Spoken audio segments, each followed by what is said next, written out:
नमस्कार दोस्तों, आशा करता हूं कि आप सब लोग बेहतर होंगे। स्वागत है एक बार फिर से आप सभी का एससीएस एकेडमी में। दोस्तों, इस क्लास में हम डिस्कस करते हैं एमपीपीएससी मेंस के सिलेबस पर और एमपीपीएससी मेंस के पेपर नंबर 2 के सेक्शन बी में जो समाजशास्त्र विषय दिया गया है उसके इस बार इंपॉर्टेंस को देखते हुए हमारी इस पर लगातार ये लेक्चर सीरीज चल रही है। इस लेक्चर सीरीज का आज हमारा ये 7वां लेक्चर है। 6 लेक्चर इसके पहले कंप्लीट कर चुके हैं। अब आप में से बहुत सारे लोग ऐसे हो सकते हैं जो पहली बार हमारे इस चैनल से जुड़े हैं, पहली बार मुझे देख रहे हैं और हमारे लेक्चर्स के साथ तैयारी कर रहे हैं। तो दोस्तों, 7वां लेक्चर डायरेक्ट आपको देखने को मिल रहा है ना। तो इसके पहले के 6 लेक्चर अगर आप देखना चाहते हो तो हमारे इस यूट्यूब चैनल पर जाइएगा। यहां आपको पेपर 2 सेक्शन बी समाजशास्त्र नाम से पूरा प्लेलिस्ट मिल जाएगा।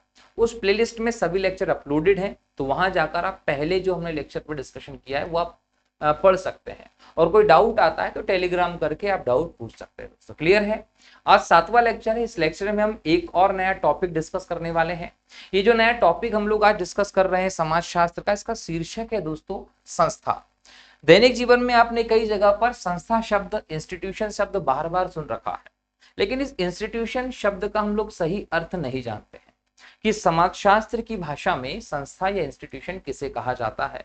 और अब जबकि सोशियोलॉजी विषय जो आपका है मेंस में, पीएससी में, वहां इसको डाल दिया गया है, तो अब आपको इसको पढ़ने की जरूरत महसूस होगी।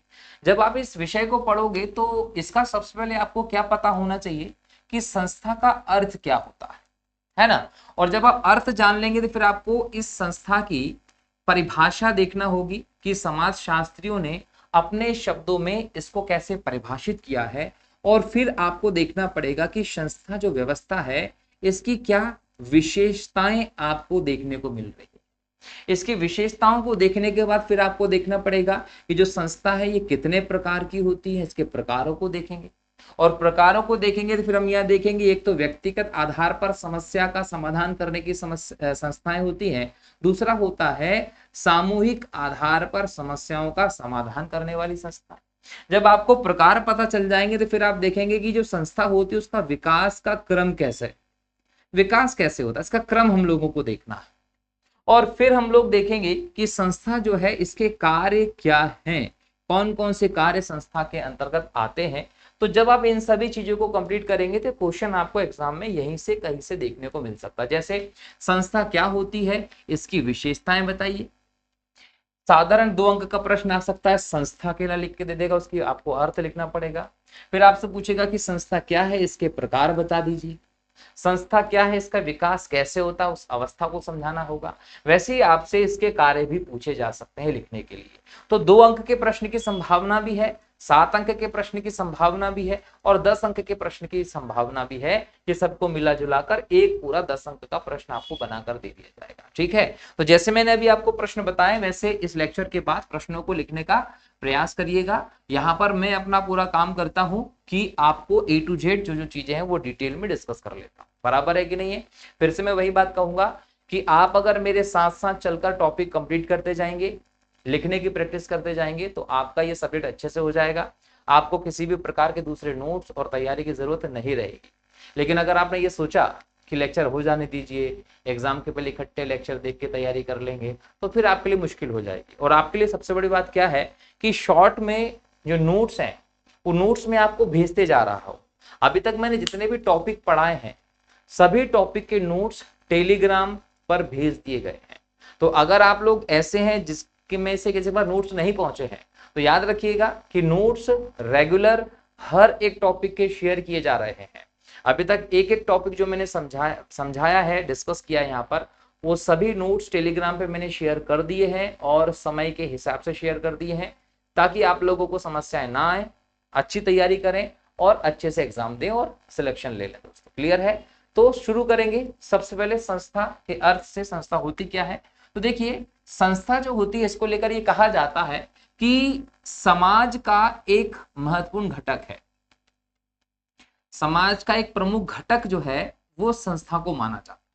सबसे पहली बात ध्यान रखेंगे, संस्था क्या है, समाज का एक प्रमुख घटक है। और किस प्रकार का घटक है, तो ये ऐसा घटक है जो समाज में जो मानव रह रहे हैं उनकी अंतर क्रियाएं, उनके क्रियाकलापों की जो संरचना है उसके माध्यम से समाज जो है उसमें क्रमबद्धता और स्थिरता लाने का काम करती है। तो इसको लिख लीजिए, क्या होता है ये कि समाज का घटक है। ये घटक कैसा है, तो लिखेंगे कि जो ऐसा घटक है जो समाज में मानव के क्रियाकलापों और अंतरक्रिया की संरचना के माध्यम से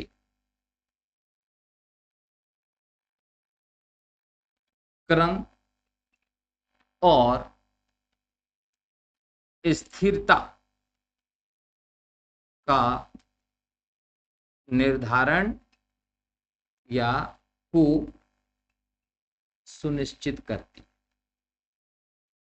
ये इसका आप अर्थ लिख सकते हैं कि संस्था क्या करती है।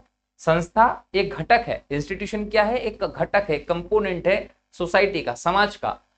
क्या करता है, जो समाज में मानव के क्रियाकलापों, उसकी अंतरक्रियाओं की संरचना, किस प्रकार से उनमें अंतरक्रिया होती है, उनके हिसाब से समाज की जो क्रम और स्थिरता उसका निर्धारण करती है, जो उसको सुनिश्चित करने का काम करती है। इसका एक और आप अर्थ लिख सकते हैं कि संस्था को आप एक व्यवस्था के तौर पर देखें तो एक ऐसी व्यवस्था है। तो यह ध्यान रखेंगे कि संस्था समाज में नियमों एवं कार्य प्रणालियों की एक ऐसी व्यवस्था का नाम है जो मानवीय मूल्यों के आधार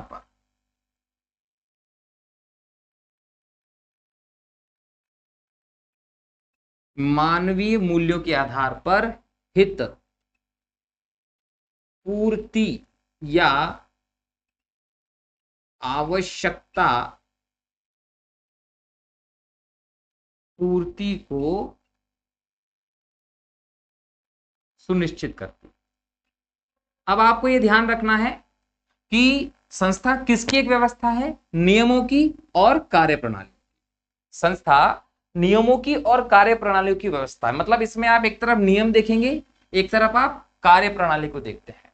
और इसमें क्या करते हैं कि मानवीय मूल्यों के आधार पर, देखिए मतलब इसमें भी मानवीय मूल्यों को महत्व दिया गया है और मानवीय मूल्यों के आधार पर आप काम करेंगे। मानवीय मूल्यों के आधार पर आप काम करके अपनी जो भी आवश्यकताएं हैं उनकी पूर्ति सुनिश्चित करते हैं। कि मतलब आप ये कह सकते हैं कि इसके माध्यम से आप आपकी आवश्यकताओं को, आपकी जरूरतों को पूरा करते हैं।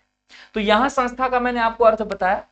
अगर एग्जाम में क्वेश्चन यहां से आता है तो आप यही करेंगे, संस्था क्या होती है, या तो आप ये लिख दीजिए या आप ये लिख दीजिए, दोनों ही आपके लिए सही होंगे।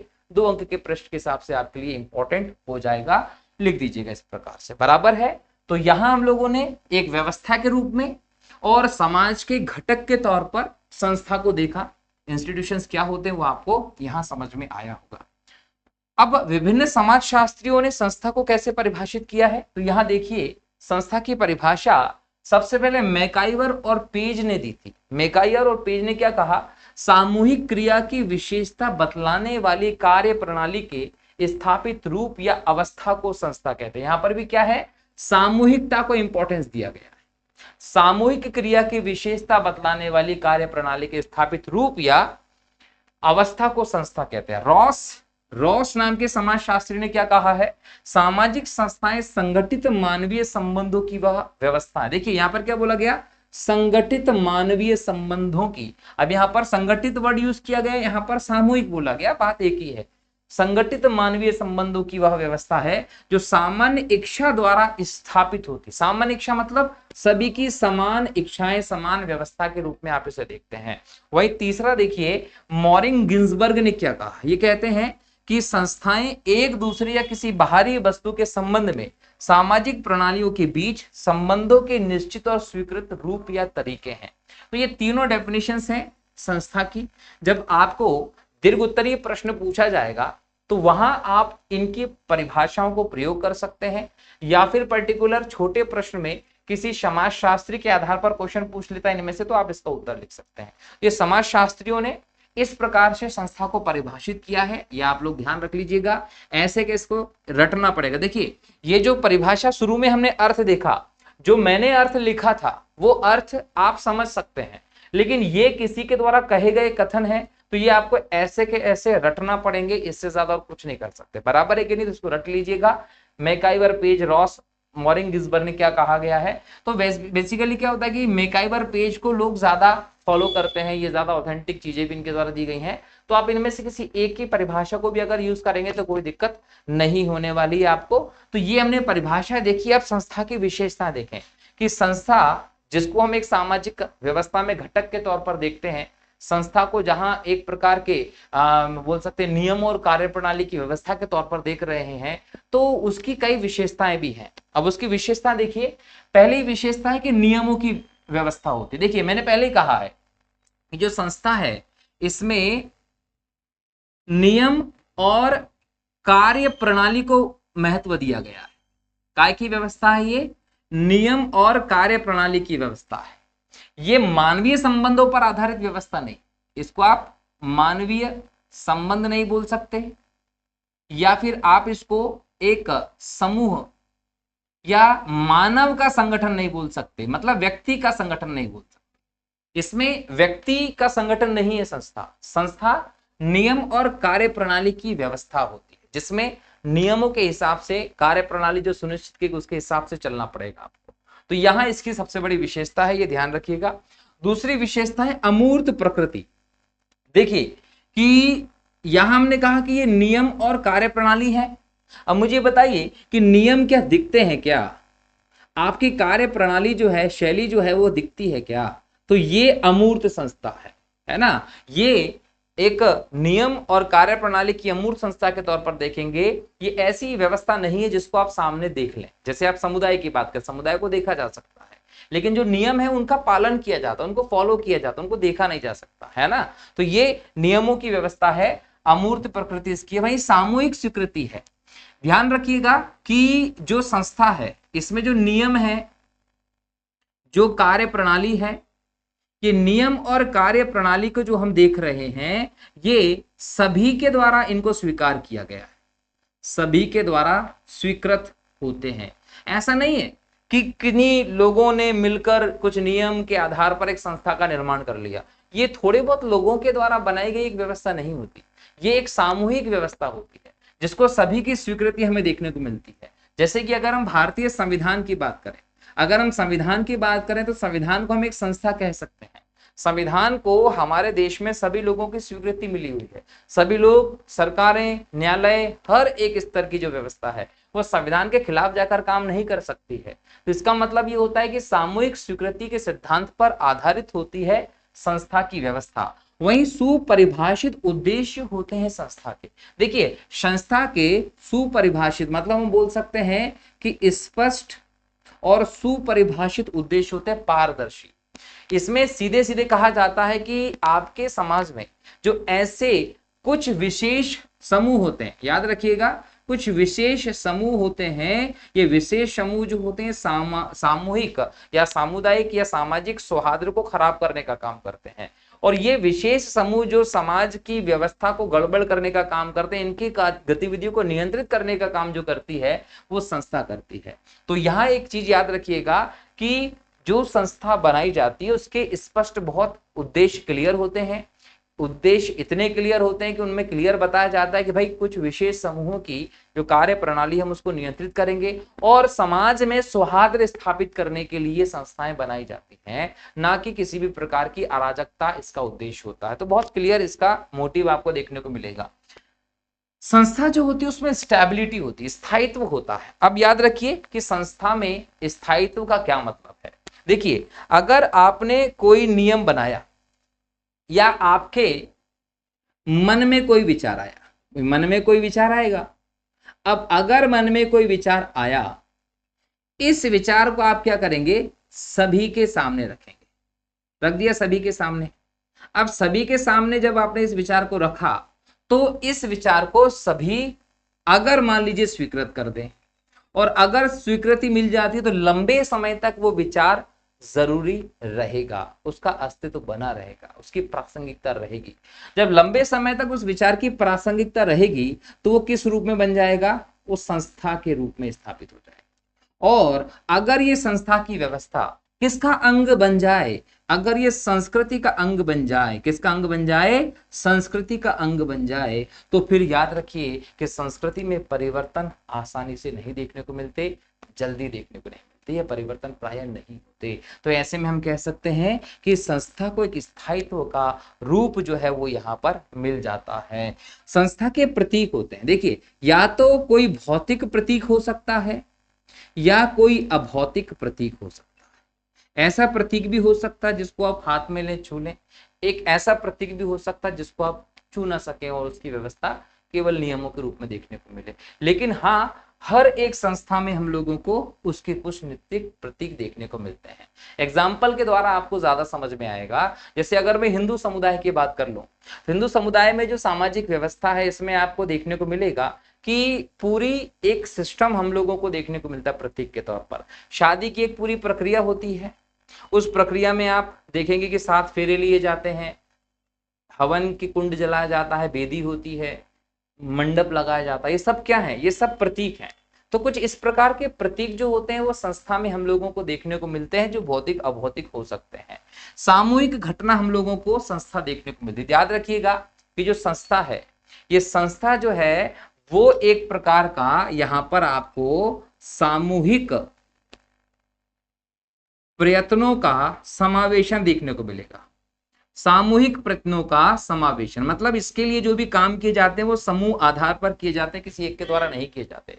जैसे कि मान लीजिए कि किसी के पास सबसे पहले विचार आया, उस विचार को उसने किसी दूसरे के सामने रखा, उस विचार को जब दूसरे के सामने रखा तो उसको कई सारे लोगों ने एक्सेप्ट कर लिया।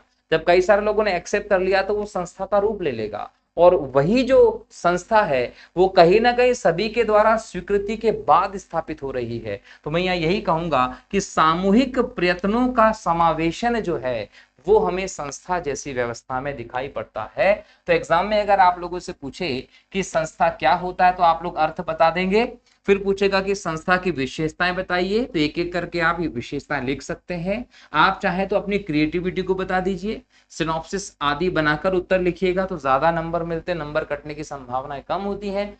वहीं अगर आपको ये लगता है कि नहीं भाई मुझे तो पैराग्राफ टाइप पॉइंट में लिखना है, तो पॉइंट में आप एक एक करके इनको लिख दीजिएगा, डिटेल थोड़ी थोड़ी सी बढ़ाकर, है ना। जैसे कि नियमों की व्यवस्था होती है तो जो संस्था है वह सामाजिक नियमों और कार्य प्रणाली की व्यवस्था देखने को मिलती है, ना कि व्यक्ति के समूह के तौर पर। ऐसे आपको थोड़ा सा एलेबोरेट करके लिखना है, और क्वेश्चन की प्रकृति के हिसाब से आपको उत्तर लिखना है, शब्दों को देखते हुए आपको उत्तर लिखना है। बराबर है कि नहीं है, ये ध्यान रखिएगा। चलिए ये विशेषता हो गई। अब संस्था के प्रकार की बात करेंगे। देखिए संस्था के प्रकार की जब हम बात करते हैं तो हमको संस्था के जो मूलभूत प्रकार देखने को मिलते हैं वो एक तो ये कि एक व्यक्तिगत समस्या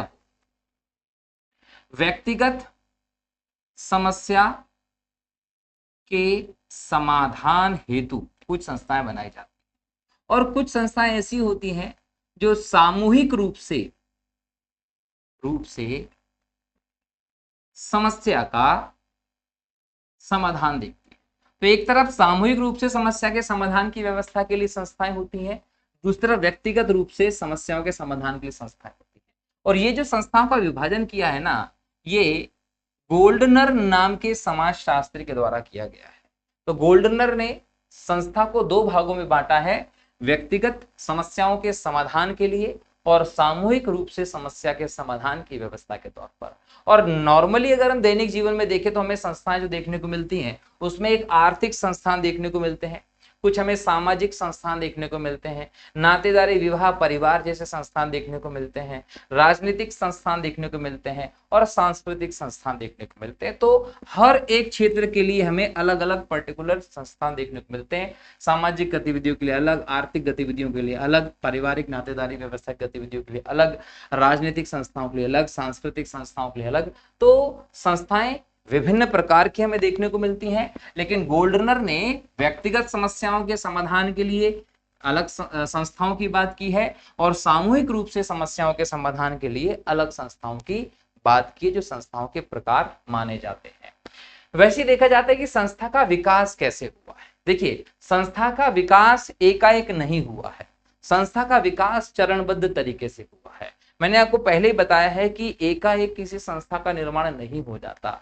जैसा कि अगर हम संस्था के विकास के चरण की बात करें तो सबसे पहले आपको यहां देखने को मिलेगा कि किसी व्यक्ति के मन में विचार आता है, पहले कोई व्यक्ति कुछ सोचेगा, अब जब विचार आया वो विचार को बार बार दोहराएगा, जब वो विचार को बार बार दोहराएगा तो विचार दोहराते दोहराते दूसरे लोगों तक पहुंचाएगा, जब दूसरे लोगों तक पहुंचाएगा तो एक समुदाय में सामूहिक रूप से उसका दोहरावपन होगा, जब सामूहिक रूप से उसका दोहरावपन होगा तो वो आपकी एक आदत बन जाएगी समुदाय के भीतर, और यहां से आपको एक व्यक्ति जिसके मन में विचार आया था वो मिल गया, दूसरा एक समुदाय मिल गया जिसमें उसको दोहराया जा रहा है, तो ये कहीं ना कहीं पहले से गति उसकी चल रही है। वहीं तीसरे नंबर पर देखेगा कि जनरीति, यहां पर अनुभव जुड़ जाते हैं कि यार भाई एक समुदाय के द्वारा उसको कंटिन्यू किया जा रहा है और इस व्यक्ति ने वो विचार दिए थे, तो ये अनुभव जो है वो यहां पर आपको जनरीति के तौर पर दिखाई पड़ेगा। और अनुभव के बाद आप देखेंगे कि उसको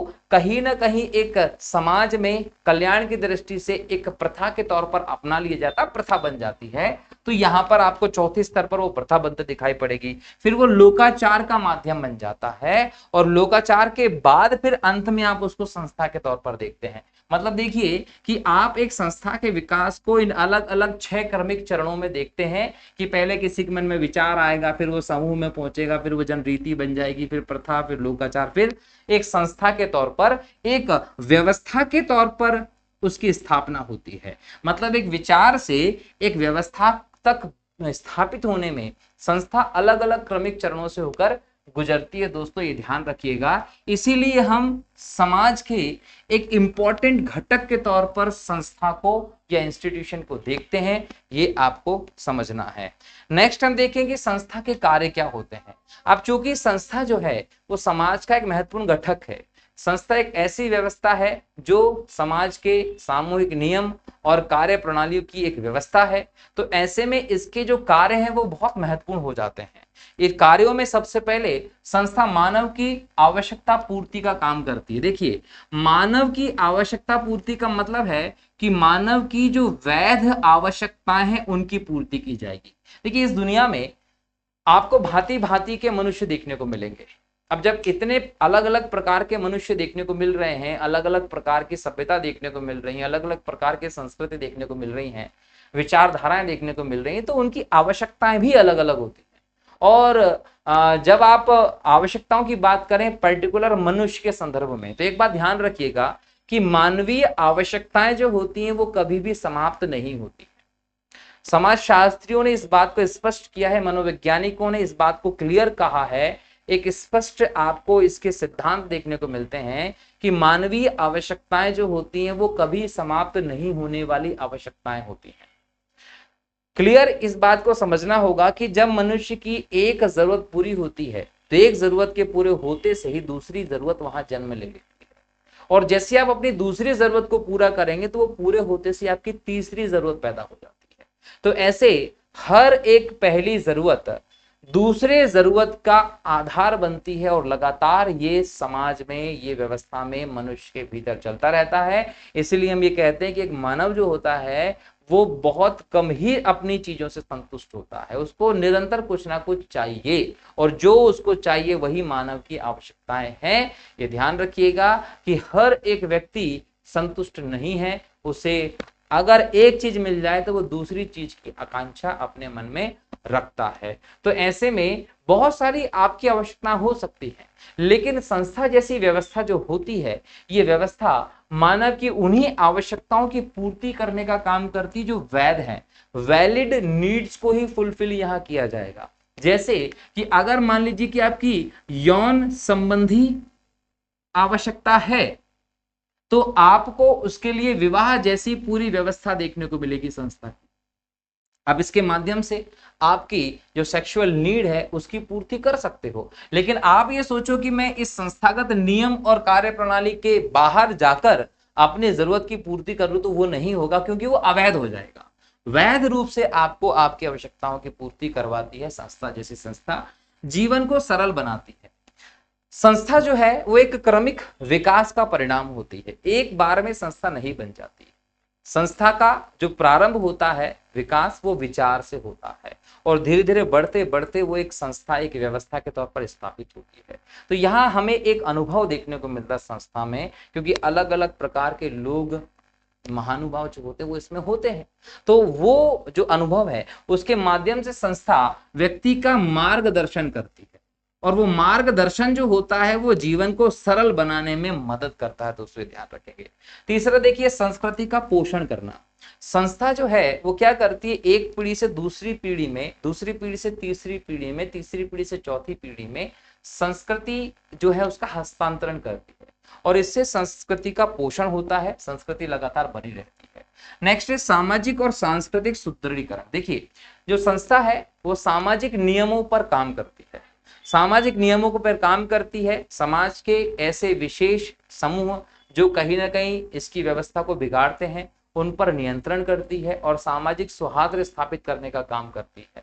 और एक प्रकार से हम देखें तो समाज के सभी लोगों के बीच में एक सामंजस्य, समानता स्थापित करके कहीं ना कहीं सामाजिक और सांस्कृतिक सुदृढ़ीकरण का काम जो है वो संस्था में किया जाता है। अनुशासन और नैतिकता की स्थापना संस्था के द्वारा की जाती है। संस्था का जो कठोर नियंत्रण होता है, मार्गदर्शन होता है, उसके माध्यम से सामाजिक व्यवस्था में अनुशासन की स्थापना की जाती है और नैतिक मूल्यों को महत्व दी जाती है, जिससे कि नैतिकता की स्थापना हमें देखने को मिलती है। ठीक इसी प्रकार से सामाजिक संघर्षों में कमी आती है। क्या होता है कि जो व्यवस्था है, आपकी जो व्यवस्था है, इस व्यवस्था में आपको यहां देखने को मिलेगा कि जो समाज है उसमें आपको अलग अलग विभिन्न व्यवस्था समूह देखने को मिलेंगे। अब इनके बीच में क्या होगा कि अगर आपसी संघर्ष होगा तो वो आपसी संघर्ष सामाजिक सौहार्द को, शांति को बिगाड़ेगा। तो संस्था जो है वो समाज में जो अलग अलग वर्ग हैं उनके बीच में एक कोऑर्डिनेशन, एक सामंजस्य स्थापित करती है, और उस सामंजस्य के माध्यम से हमें समाज के संघर्षों में कमी देखने को मिलती है। और समाज के संघर्षों में जब कमी होती है तो यहां से समाज क्या करता है, विकास की ओर आगे बढ़ता चला जाता है। तो यहां पर हम यही कहेंगे कि समाज, संस्था जो होती है वो आपके लिए बहुत सारे महत्वपूर्ण काम करती है, समाज को, संस्कृति को और पोषण प्रदान करती है, सुदृढ़ीकरण प्रदान करती है, स्थायित्व प्रदान करती है संस्था। ये सभी के सभी कार्य आपको संस्था के याद रखने हैं दोस्तों। तो आज का ये जो लेक्चर है इसमें हम लोगों ने संस्था टॉपिक के समस्त एस्पेक्ट को समझ लिया है। रोजाना की तुलना में आज का ये लेक्चर थोड़ा छोटा है, लेकिन हमने इसमें एक पूरा का पूरा टॉपिक कवर कर लिया है। अगला जो लेक्चर होगा दोस्तों, उस लेक्चर में हम लोग संघ या समिति वाले टॉपिक को देखेंगे। छोटे टॉपिक है ये समझकर अपने आप को पीछे मत करिएगा, छोटे टॉपिक है, लेकिन मैं सोच रहा हूं कि एक बार में एक टॉपिक हम लोग कवर करते चले जाएं, क्योंकि एक साथ बड़ा अगर ज्यादा कर देंगे तो आपके ऊपर ज्यादा प्रेशर हो सकता है और एक बार में करने में भी समस्या।